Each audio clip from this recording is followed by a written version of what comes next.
اس وقت ایک بات اور نوٹ کر لیں، دیکھیے اب یہ جن لوگوں نے کچھ الجبرا پڑھا، جیومیٹری پڑھی تھوڑی سی بھی، ان کی سمجھ میں بات آئے گی. کچھ گراف بنایا کرتے تھے، زیرو درمیان میں اور رائٹ سائڈ پہ +1 +2 +3 +4 اور لیفٹ پر -1 -2 -3 -4. درمیان میں کیا ہے؟ زیرو. یہ تیسری شکل بھی ممکن ہے. +1 کیا ہے؟ ایمان کا پہلا درجہ. +2 کیا ہے؟ ایمان کا دوسرا درجہ. +3 کیا ہوگا؟ ایمان کا اور درجہ. اور ابو بکر کا مقام کیا ہوگا؟ +انفینٹی، انتہائی درجے میں وہ پلس ہوتا چلا جائے گا تو وہ ابو بکر کا ایمان ہوگا. ٹھیک ہے. اور -1 نفاق کا پہلا درجہ، -2 -3 اور انفینٹی عبداللہ ابن ابی رئیس المنافقین. سمجھ میں آ گیا؟ درمیان میں زیرو بھی تو ہے کہ نہیں؟ یہ تیسری شکل ممکن ہے. جو شخص مسلم ہے وہ نہ مومن ہو نہ منافق ہو، بین بین ہو، یہ بھی ممکن ہے. اوپر سے مسلم، اندر ایمان، مسلم بھی ہو گیا مومن بھی ہو گیا. اوپر سے مسلم، اندر منافق، مسلم بھی ہو گیا منافق بھی ہو گیا. اوپر سے مسلم، اندر نہ نفاق نہ ایمان، اب وہ نرا مسلم ہو گیا. اور سچ پوچھئے تو ہم جو بیٹھے ہیں وہ وہی کچھ ہے، اللہ ماشاء اللہ منافق نہیں ہے. اللہ کے فضل و کرم سے کوئی ہوگا ہم نہیں جانتے، منافق نہیں ہے. یہ بڑا دھوکہ پڑ جاتا ہے بعض اوقات کہ ہم اپنے جذبات میں آ کر کہہ بیٹھتے ہیں یہ مسلمان منافق ہے. منافق نہیں ہے. ہاں مومن بھی نہیں. ایمان کسی اور شے کا نام ہے. ایمان ہوتا ہے تو سورج کے مانند دمکتا ہے. ایمان ہوتا ہے عمل جو ہے اس کا نکھرتا ہے. ایمان ہوتا ہے تو توکل، راضی برضائے رب، اطاعت رب، اتباع رسول، نیکی بھلائی اخلاق، یہ ہے ایمان. تو ہمارا کیا حال ہے؟ اکثر و بیشتر نہ مومن نہ منافق، بین بین میں ہے. اور یہ آیت جس پر میں گفتگو کر رہا ہوں یہ اصل میں ایسے ہی لوگوں سے متعلق ہے. قالت الاعراب آمنا قل لم تؤمنوا، پلس کا انکار ہو گیا نا، ایمان تو نہیں ہے تمہارے اندر.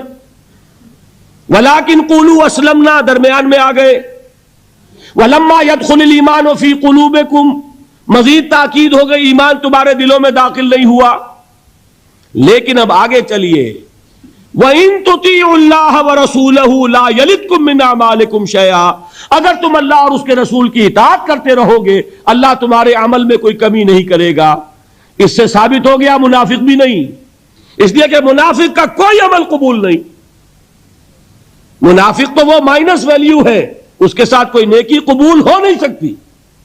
کیا عبداللہ ابن ابی کی نمازیں قبول ہوئیں؟ اگرچہ وہ نماز حضور کی امامت میں ادا کی جا رہی ہے، لیکن کیا اس کی نماز قبول ہو سکتی تھی؟ وہ آپ کو یاد ہوگا واقعہ، جب مرا ہے وہ شخص رئیس المنافقین عبداللہ ابن ابی، اس کے بیٹے ہیں عبداللہ ابن ابی، وہ مومن صادق، نوجوان نہایت صالح. اب ایک سعادت مند بیٹے کو تو باپ سے محبت ہوگی کہ نہیں ہوگی؟ وہ بیٹا حاضر ہوتا ہے حضور کی خدمت میں، حضور میرے والد کا انتقال ہو گیا، آپ اپنا کرتا عنایت فرما دیجئے تاکہ میں اس کو کفن دوں. حضور نے سوچا اور کرتا اتار کے دے دیا. حضرت عمر کھڑے ہو گئے، وہ تو تھے نا، ان کا جلال اور ضبط نہیں کر سکتے تھے، ان کا وہ انداز تھا جو حضرت موسیٰ کا تھا. کھڑے ہو گئے، حضور کیا کر رہے ہیں؟ اس دشمن خدا کو آپ اپنا کرتا دے رہے ہیں؟ اس نے یہ کیا، اس نے یہ کیا، اس نے یہ کیا. حضور مسکرا کر فرماتے ہیں، عمر میرا کرتا اسے اللہ کے عذاب سے نہیں بچا سکے گا. کبھی سنا آپ نے؟ لیکن ایک ہے مروت، ایک ہے شرافت. اس نیک اور صالح نوجوان نے آ کر مجھ سے ایک بات کہی، مجھ سے سوال کیا نا، کیا میری شرافت اور مروت اسے گوارا کر سکتی ہے کہ اس کا ہاتھ میں خالی لوٹا دوں؟ لیکن یہ نہیں کہ میرا کرتا اسے عذاب سے بچا لے گا. لَيْسَ لِلْإِنسَانِ إِلَّا مَا سَعَىٰ وَأَنَّ سَعْيَهُ سَوْفَ يُرَىٰ.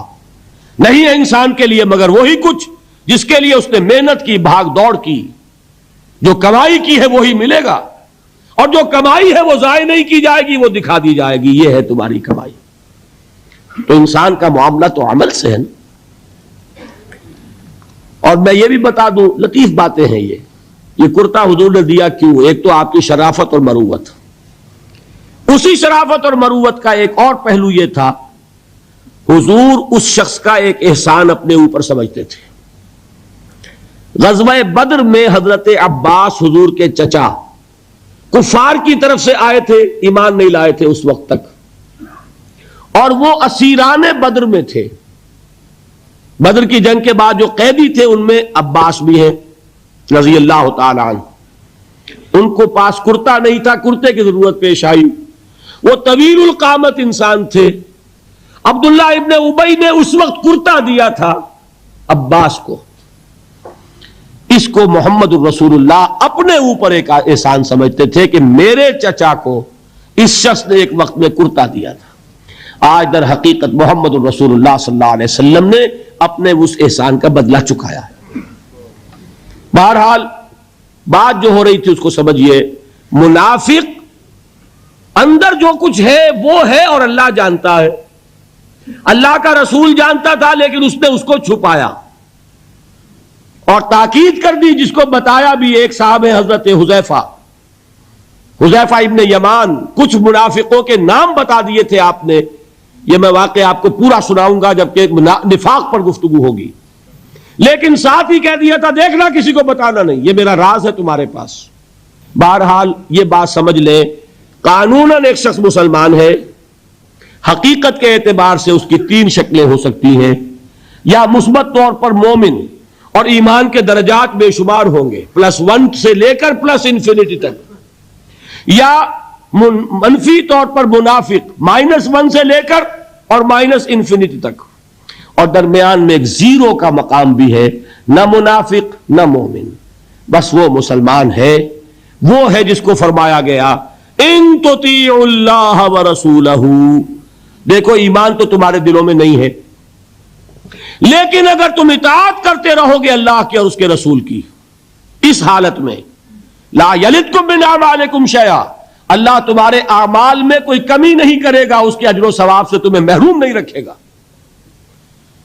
دیکھیے بات سمجھ لیں، بظاہر ہماری منطق کے خلاف بات جا رہی ہے.